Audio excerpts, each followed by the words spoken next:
नमस्कार, मैं चंदन कुमार और आप देख रहे हैं अपना पसंदीदा चैनल अंगवानी। पारा मिलिट्री के भाइयों, जैसा कि मैंने कहा था कि उस दिन जो वाकया हुआ, जिस तरह से कुछ लोगों ने बात की, उसके बाद हमने हर वो कोशिश की जहां से आपकी बात उठाई जा सके, आपकी बात उन कानों तक पहुंचाई जा सके जहां से फैसले लिए जाते हैं, जहां से आपकी बात सुनी जाए, जहां आपके लिए कदम उठाए जाए आपकी सुविधा के लिए। इसी क्रम में हमने आपको बहुत लोगों से बात करा। आज हम आपको बात करा रहे हैं, हमारे साथ हैं पीएस संधू साहब। पीएस संधू साहब पंजाब के जलंधर से हमारे साथ जुड़ रहे हैं और इनका परिचय मैं दे दूं, ये रिटायर्ड बीएसएफ ऑफिसर है और अभी x central armed police force personal welfare association के पंजाब स्टेट के प्रेसिडेंट हैं। तो संधू साहब, बहुत बहुत स्वागत है आपका अंगवानी पर। थैंक यू सर, मैं भी आपका बहुत बहुत शुक्रगुजार हूं अर्धसैन वाणी का कि जिन्होंने आज हमारे को अपने चैनल में टाइम दिया है बातचीत करने का। धन्यवाद सर। एक तरह से मैं हमेशा इस बात को कहता हूं कि पारा मिलिट्री फोर्सेस के जवानों का, के भाइयों की बात जो है वो अनसुनी रह जाती, क्योंकि उनका उस तरह का बहुत संगठन शायद नहीं है। तो इसलिए हमने कोशिश, एक विशेष लगाव रहता है कि उनके लोगों की बात कम से कम ओपीएस को लेके जो जेसीएम या कहीं वो बात पहुंचे। तो इसलिए हमने इस कड़ी में मतलब कोशिश करते हैं कि जितने लोग हो सके, जितने लोग मिल जाए, जितनी तेजी से, जितनी दमदारी के साथ उनकी आवाज उठाई जा सके तो उठाई जाए। इसके लिए सर हमने आज आपको आमंत्रित किया है और आज हम बात करेंगे कि पारा मिलिट्री फोर्सेस के बारे में सर, कि आखिर उनकी चुनौतियां क्या होती, क्योंकि उसके बारे में बेहतर आपसे और कौन बता सकता है। क्योंकि जो जब भी बात शुरू होती है पारा मिलिट्री फोर्सेस के बारे में, तो वो शुरू हो जाती है आर्मी से तुलना करते हुए। तो नो डाउट आर्मी का अपना रोल है, आर्मी अपना काम करती है, लेकिन पारा मिलिट्री का रोल कम नहीं होता, उनकी जिम्मेदारियां कम नहीं होती, उनकी भूमिकाएं कम नहीं, तो उनके चैलेंजेस भी कम नहीं होते, उनके चैलेंजेस भी उतनी ही होती हैं। तो हम आपसे समझने की आज कोशिश करेंगे इस वीडियो में कि आखिर पारा मिलिट्री फोर्सेस कौन से कैसे टफ कंडीशंस में काम करती हैं, उनके मुख्य मुद्दे क्या हैं जिन पर सरकार को ध्यान देना चाहिए, और सबसे बड़ी बात जो ओपीएस में, जो अभी यूपीएस है, उनमें जो वो खासकर डिमांड कर रहे हैं कि 25 साल से 20 साल होना चाहिए, ये कितना लॉजिकल और ये कितना वाजिब डिमांड है, ये हम आपसे समझने की कोशिश करेंगे। ये तो हुई हमारे बातचीत का भूमिका। तो इससे पहले हम चर्चा को शुरू करें, मैं अपने सब्सक्राइबर से, अपने व्यूवर्स से, अपने दर्शकों से अनुरोध करना चाहूंगा कि आपने अगर अब तक चैनल को सब्सक्राइब नहीं किया है तो जरूर करें, क्योंकि देखिए आपका सब्सक्राइब करना ही हमारे मनोबल को बढ़ाता है, सपोर्ट हमारा वही है। और अगर संभव हो, अगर आपका पॉकेट अलाउ करता हो, तो चैनल को ज्वाइन भी करें, क्योंकि हर काम को करने में संसाधनों की जरूरत पड़ती है और संसाधन के लिए आप चैनल को ज्वाइन कर हमारी मदद कर सकते हैं। बाकी हम अपना काम करते रहेंगे, आपकी आवाज उठाने में, आपकी बात पहुंचाने में दमखम के साथ लगे रहेंगे, पीछे नहीं हटेंगे। तो चलिए हम चर्चा की शुरुआत करते हैं। संधू साहब, फिर से आपका एक बार स्वागत है और चर्चा की शुरुआत करते हैं। ओपीएस को लेकर जो सबसे ताजा मुद्दा है सर, सबसे ताजा मुद्दा है कि ओपीएस में 25 साल कर दिया गया, प्रस्तावित है, अभी गजट आएगा 25 साल। उनको लेकर इनकी मांग है, जो पारामिलिट्री भाइयों की मांग है कि वो 20 साल होनी चाहिए या उससे कम होनी चाहिए। इस मांग को आप कैसे देखते हैं सर? धन्यवाद Chandan Kumar ji. Old pension scheme जो है ये central government employees including central armed police force के जवानों के लिए बहुत ही लाहेवंद है। इसमें किसी किस्म की कोई कटौती नहीं होती। आप देख लीजिए, पहले एनपीएस था, जहां भी यूपीएस है, इसमें कटौती है। कटौती जब हो जाएगी जवान की तो उसको पैसा पूरा नहीं मिलता। और यूपीएस और एनपीएस के अंदर भी बहुत ही प्रॉब्लम आती है जब आदमी रिटायरमेंट आएगा। जब पहले आपने देखा कि ओल्ड पेंशन स्कीम के अंदर 20 साल जो आदमी सर्विस करके आता है तो उसको 50% उसकी बेसिक पे का पेंशन जो है मिलती है। उसके ऊपर उसकी ग्रेचुटी मिलती है, उसके ऊपर उसको लीव इनकैशमेंट मिलता है, उसके ऊपर उसको कम्यूटेशन वैल्यू मिलती है और अदर जो उसको फाइनेंशियल बेनिफिट्स हैं और वो मिलते हैं ओल्ड पेंशन स्कीम में। और ओल्ड पेंशन स्कीम के अंदर सेंट्रल गवर्नमेंट के जो एम्प्लॉइज हैं वो बहुत ही खुश थे और अभी भी वो चाहते हैं कि हमारे को ओल्ड पेंशन स्कीम ही लागू होनी चाहिए। यूपीएस स्कीम में उतने बेनिफिट नहीं है जितने के ओल्ड पेंशन स्कीम के अंदर होने चाहिए। नॉट ओनली के सेंट्रल गवर्नमेंट एम्प्लॉइज, उनके परिवार भी यही चाहते हैं कि हमारे को ओल्ड पेंशन स्कीम लागू होनी चाहिए। अभी फॉर एग्जांपल एक पैरामिलिट्री फोर्स का जवान जो आप 20 साल बॉर्डर में नौकरी करके आया, धक्के खा के आया, अपने परिवार से 20 साल दूर दराज हजारों किलोमीटर दूर बर्फीले इलाके में, तूफानी इलाके में, दलदल के इलाके में नौकरी करके आया है और जब वो 20 साल के बाद आएगा उसको पेंशन नहीं है। बताओ अपने बच्चों की स्टडी कैसे कराएगा, अपने परिवार को कैसे खाना खिलाएगा और उसके घर की जो प्रॉब्लम्स है वो पेंशन ना मिलने पर कैसे कराएगा। यूपीएस में उतना बेनिफिट नहीं है।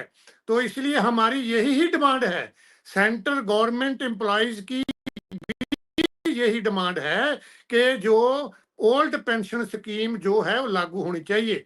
चाहे आपने देखा होगा कि आज से 2-3 महीने पहले जो रेलवे के श्री मिश्रा जी हैं वो माननीय हमारे प्रधानमंत्री जी से मुलाकात करके यूपीएस के साथ सहमति प्रगटाई है।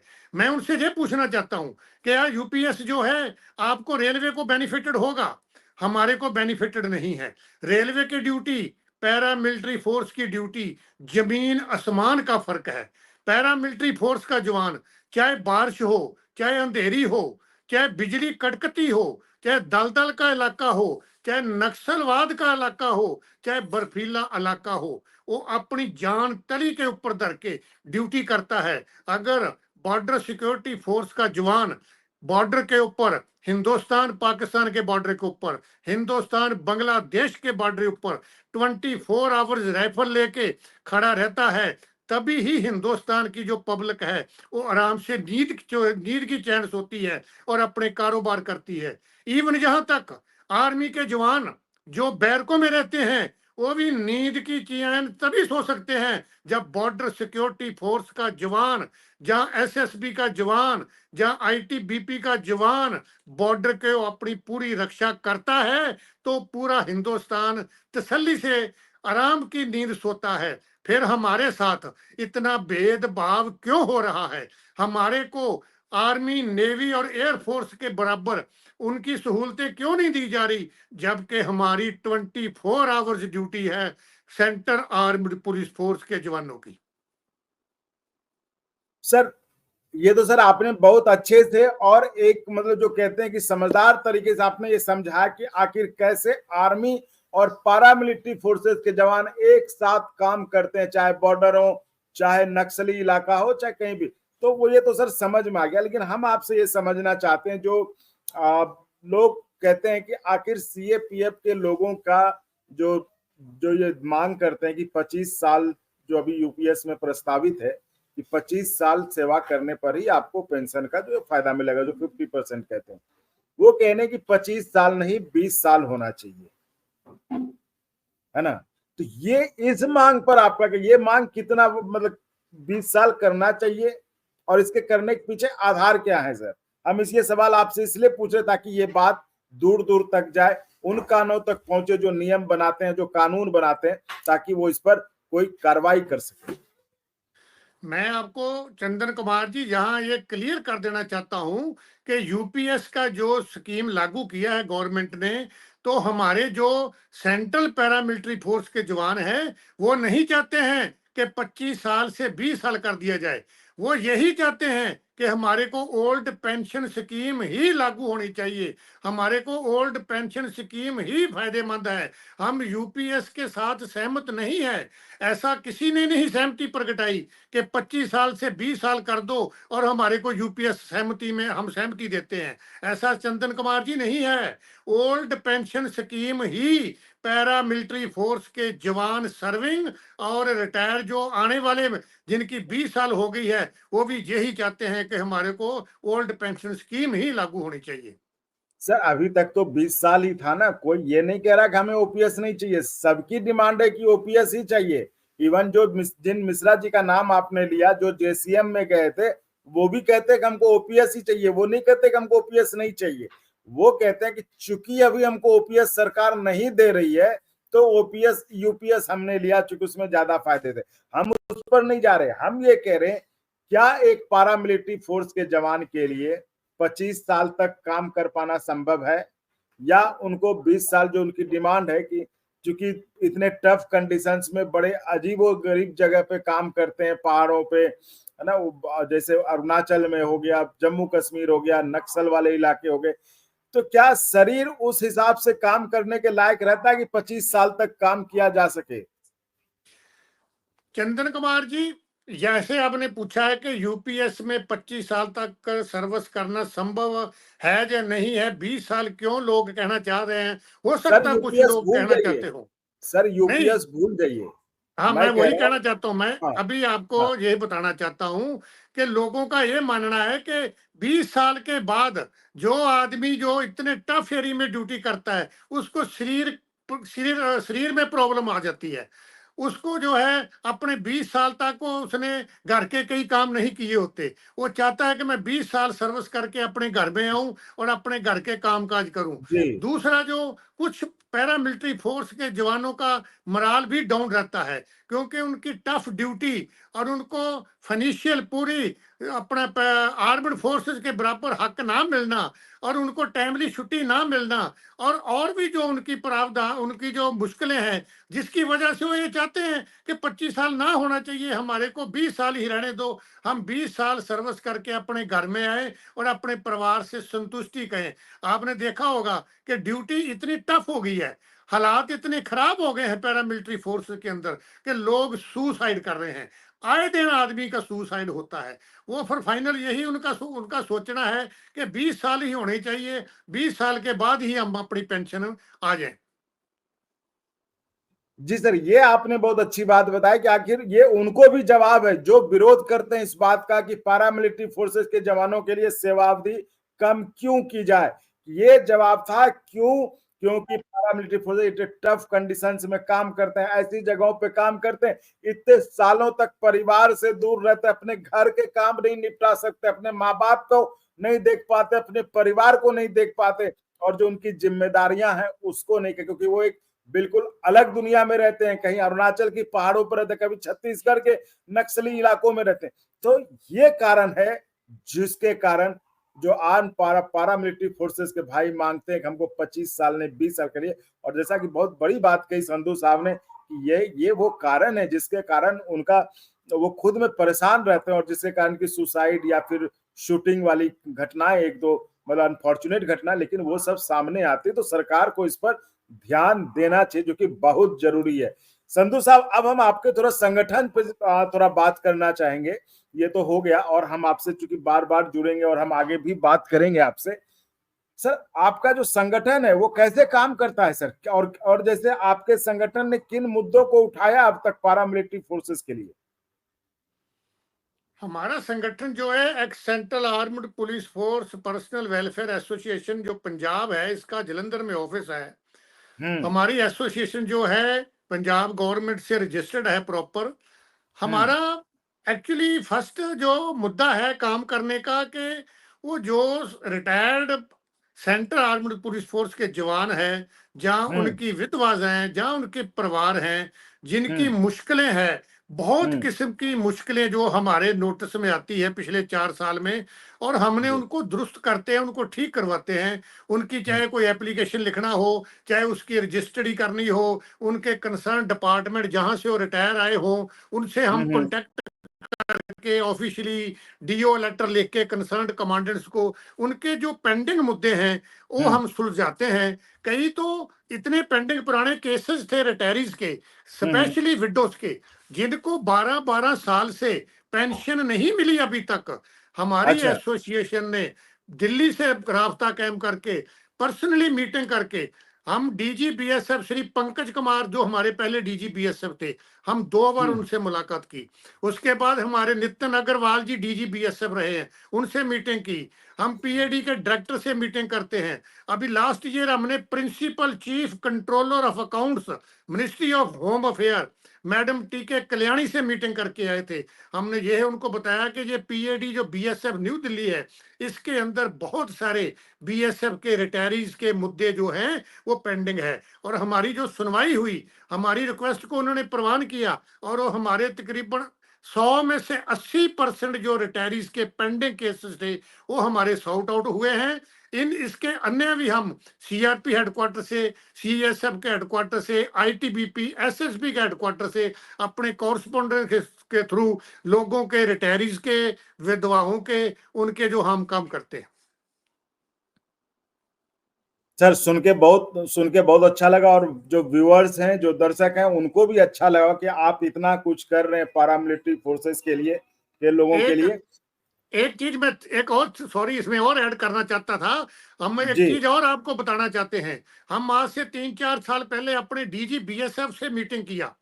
हमने उनको बोला कि सर हमारा जो बॉर्डर सिक्योरिटी फोर्स का रिटायर्ड जवान जब उसकी डेथ हो जाती है, उसको भी लास्ट जो क्रिमेशन के टाइम पर आपकी तरफ से आपका को रेप जाए और उनको रीत सेरेमनी दे, ताकि उसके परिवार का भी हौसला अफजाई हो, उसके परिवार को पता चले कि हाँ मेरे अपना परिवार के मेंबर की डेथ के बाद भी आज बीएसएफ के रेप आए हैं। और डीजी बीएसएफ ने उसको अप्रूव किया और आज की डेट में वो ऑर्डर जो लागू हो गया है। और हम सीआरपीएफ में भी हमने करवा दिया, सीआईएसएफ में भी करवा दिया, आईटीबीपी में भी करवा दिया।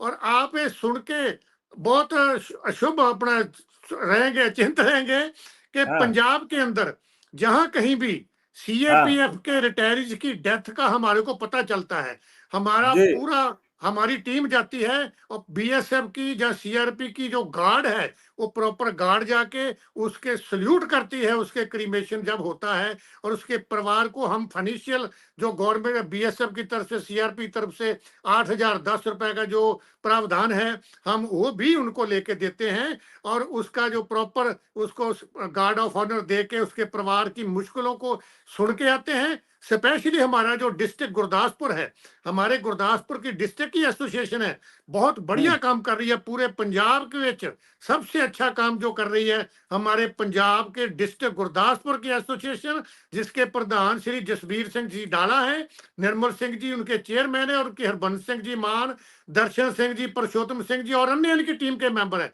बहुत बढ़िया काम करते हैं। मैं जब भी उनको बोलता हूँ वहां जाते हैं और हमारे बिहार की एसोसिएशन के ऊपर वो वहां जाके उनकी दुख तकलीफ है परिवार की सुनते हैं। बाकी डिस्ट्रिक्टों में भी हमने पूरा कर रखा है। इवन हम लोग पंजाब की तरफ से जहां मीटिंग में हमारे को बुलाया जाता है, चाहे दिल्ली में जाना हो, चाहे पानीपत में जाना हो, चाहे उधर हम उत्तराखंड में भी जाते हैं, ग्वालियर में भी हम जाते हैं, जहां जहां भी हमारे को जो अन्य एसोसिएशंस है हिंदुस्तान की, वो जब हमारे को इनविटेशन भेजते हैं तो हम जाते हैं। हमारा जो मेन हमारा मकसद जो है सीएपीएफ के रिटायरीज, विधवा और उनके परिवारों का लुक आफ्टर करना विदाउट एनी कॉस्ट, कोई लालच के बगैर।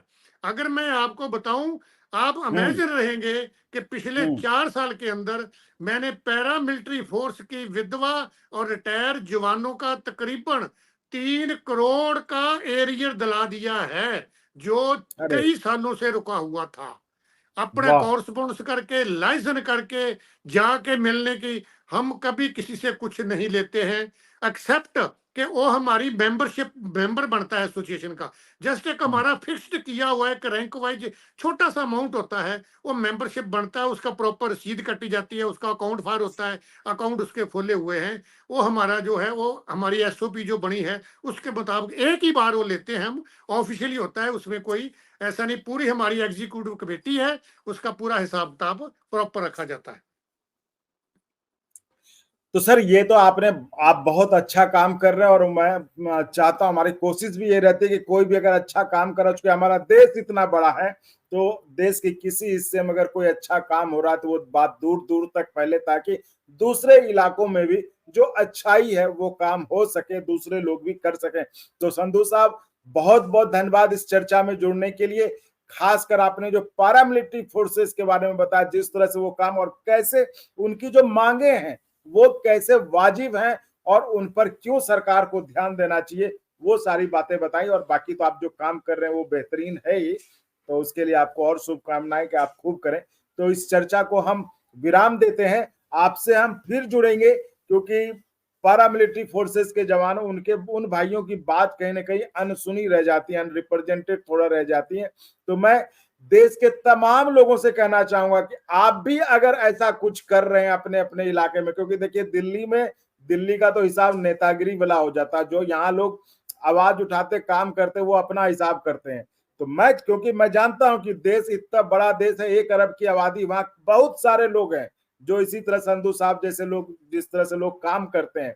तो आप चैनल के इस नंबर पर हमें संपर्क करें, हम आपसे संपर्क करेंगे, हम आपकी कहानी पूरे देश को सुनाएंगे, ताकि जो अच्छाई और सच्चाई है वो दोनों फैले, पूरे देश में फैले और आम जनमानस का फायदा हो, आम जो आप पारामिलिट्री फोर्सेस हैं उनके लोगों का फायदा हो। तो साथियों, आप इसी तरह चैनल को लाइक शेयर सब्सक्राइब करते रहिए, अपना प्यार देते रहिए, बाकी काम हम करते रहेंगे। और संभव हो तो ज्वाइन करिए, जिससे हमें और गुणवत्तापूर्ण कंटेंट के निर्माण में जो हम आपके लिए बनाते हैं मदद मिले। धन्यवाद। थैंक यू, धन्यवाद चंदन कुमार जी, बहुत बहुत शुक्रिया। और अगर आपको अच्छा लगा तो एक बार और आपको मैं कहना चाहूँगा कि आप इसको प्लीज़ सब्सक्राइब और शेयर करते रहें, ताकि हमारा भी मनोबल और सपोर्ट बना रहे।